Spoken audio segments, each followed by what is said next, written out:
Jangan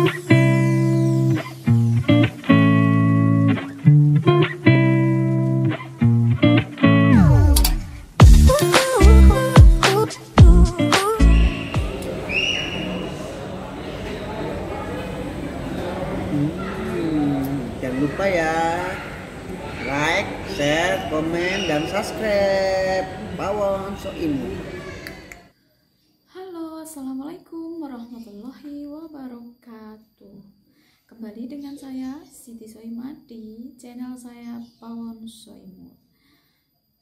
Nah, di sini saya langsung saja saya mau bercerita tentang bagaimana caranya atau prosesnya waktu saya pulang dari Hong Kong.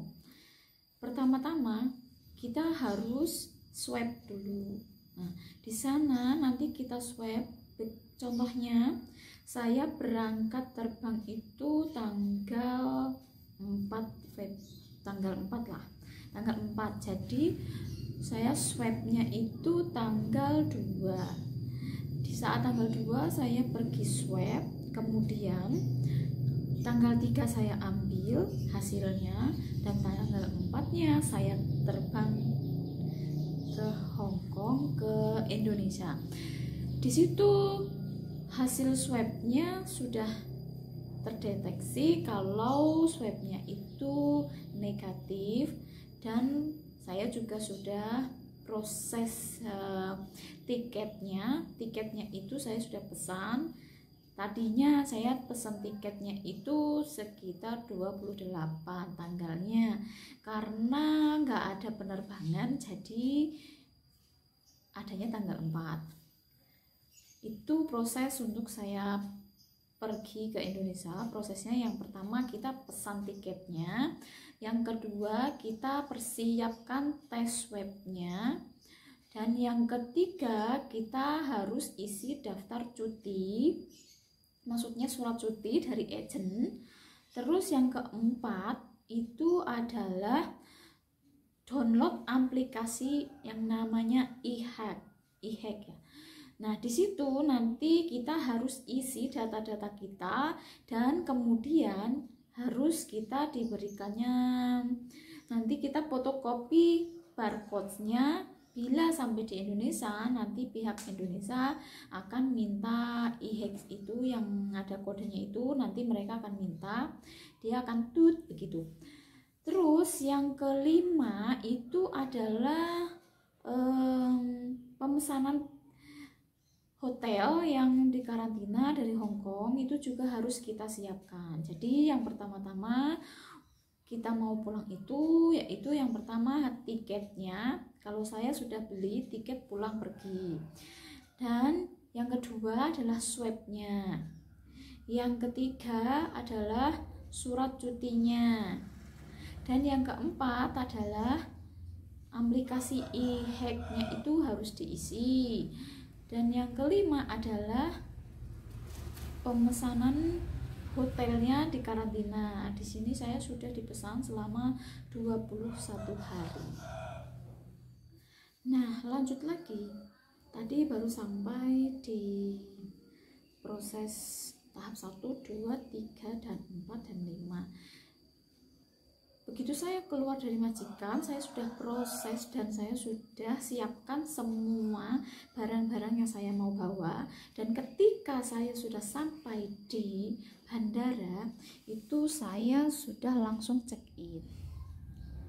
Ketika saya sampai di bandara, saya langsung check-in, dan di situ saya langsung masuk, dan saya juga ketemu sama orang Indonesia.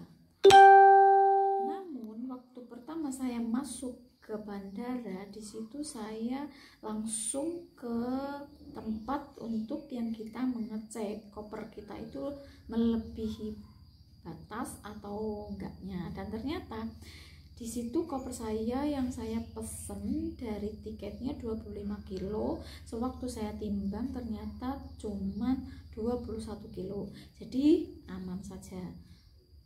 Dan kemudian saya juga ketemu sama mbak-mbak Indonesia. Di situ menanyakan saya apakah e-hack-nya itu sudah saya isi apa belum.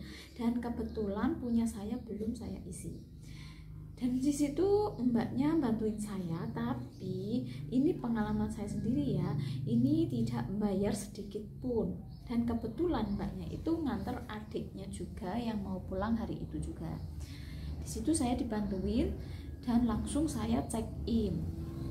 Sesudah saya check in, langsung saya masuk, ikuti peraturan-peraturan di bandara di situ ya, contohnya mungkin cek atau dicek-ceknya tiketnya atau paspornya dan sebagainya, ikuti aja jalurnya. Udah gitu ya tinggal tunggu pesawatnya datang.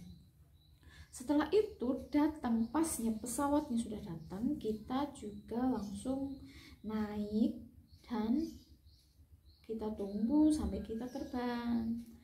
Dan kemudian sampainya di Indonesia, di situ kita langsung ikutin aja arusnya, dan di situ nanti akan dikasih kertas. Di situ kita harus isi data yang termasuk seperti pesawat kita yang naikin apa, nama kita dan paspor kita nomornya berapa begitu.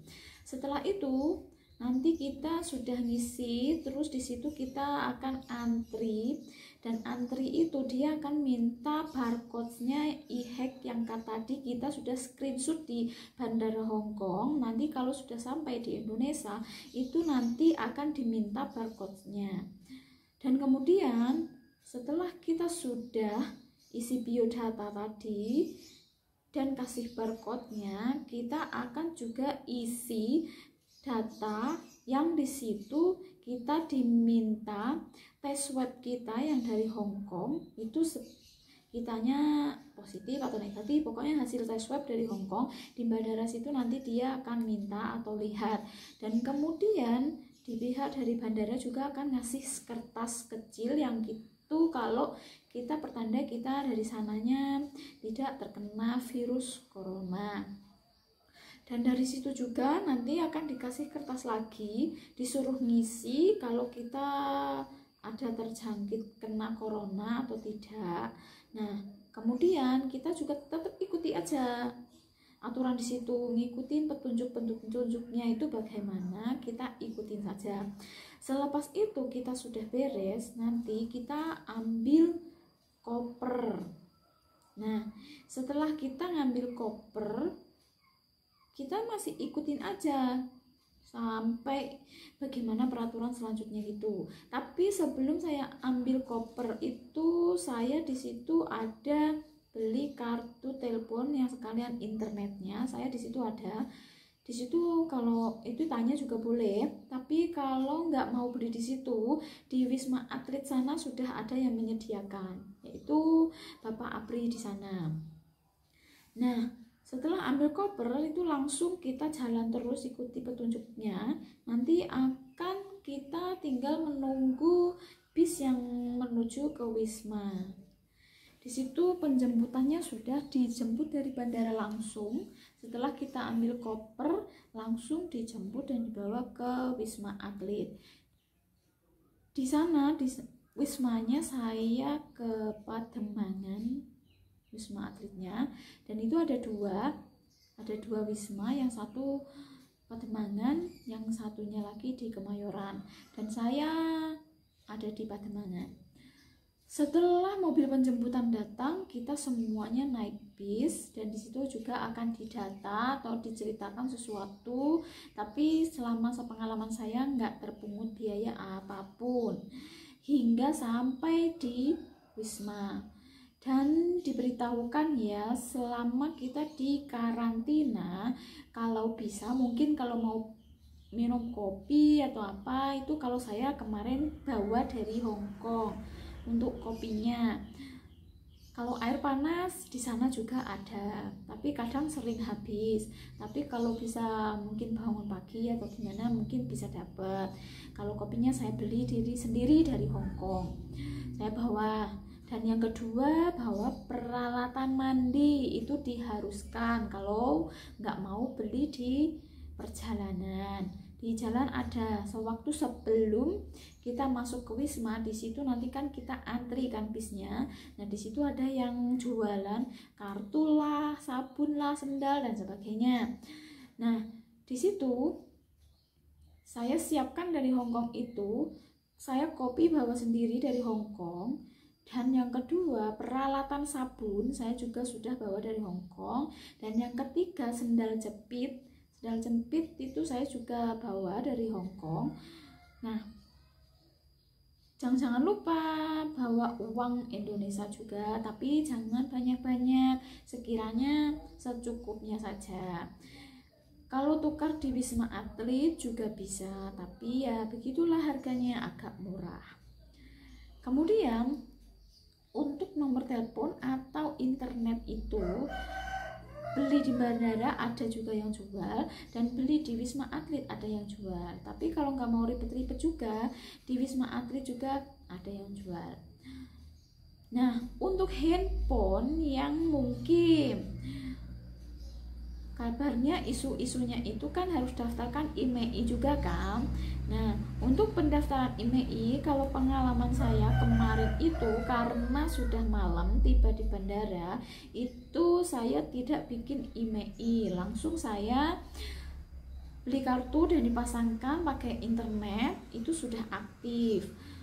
Namun itu enggak selamanya, karena kita belum daftar IMEI, karena punya saya HP-nya itu HP-nya beli dari Hongkong, jadi harus didaftarkan IMEI dulu, kemudian baru beli kartunya.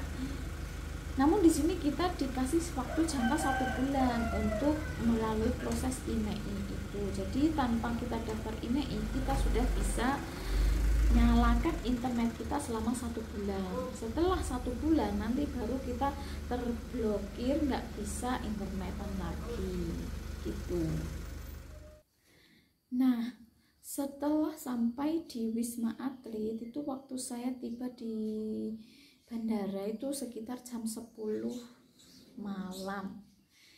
Sampai kita ngantri dan ngurus proses-prosesnya dan sampai di Wisma Atlet itu jam 4 pagi untuk kita swab lagi. Karena sewaktu kita tiba di bandara, ikutin sampai kita naik bis, diantarkannya ke Wisma Atlet Pademangan kalau saya, dan di situ nanti sebelum masuk ke Wisma Atlet juga ada pemberitahuan dari Bapak Abrinya. Tapi di situ saya nggak ada terkena biaya apapun.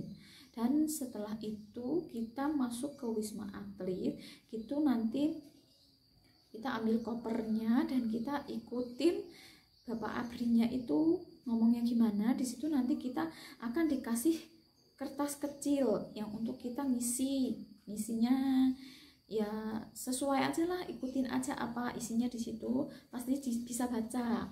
Nah di situ setelah kita sudah isi datanya, kita akan antri. Di antri itu kita harus cari 3 orang untuk 1 kamar. Kalau saya waktu itu ya kita cari teman 3, terus kita antri untuk mendapatkan kunci kamar. Nah sebelum kita masuk ke kamar, di situ kita akan tes swab lagi. Jadi kita tes swabnya akan di hidung sama mulut. Nah kemudian setelah kita sudah tes swab, kita sudah dikasih kamar. Dalam 1 kamar itu kita ada 3 orang, tapi ya perempuan semua, yang laki juga 3 orang. Tapi kalau kita dari sananya mungkin suami istri baru bisa.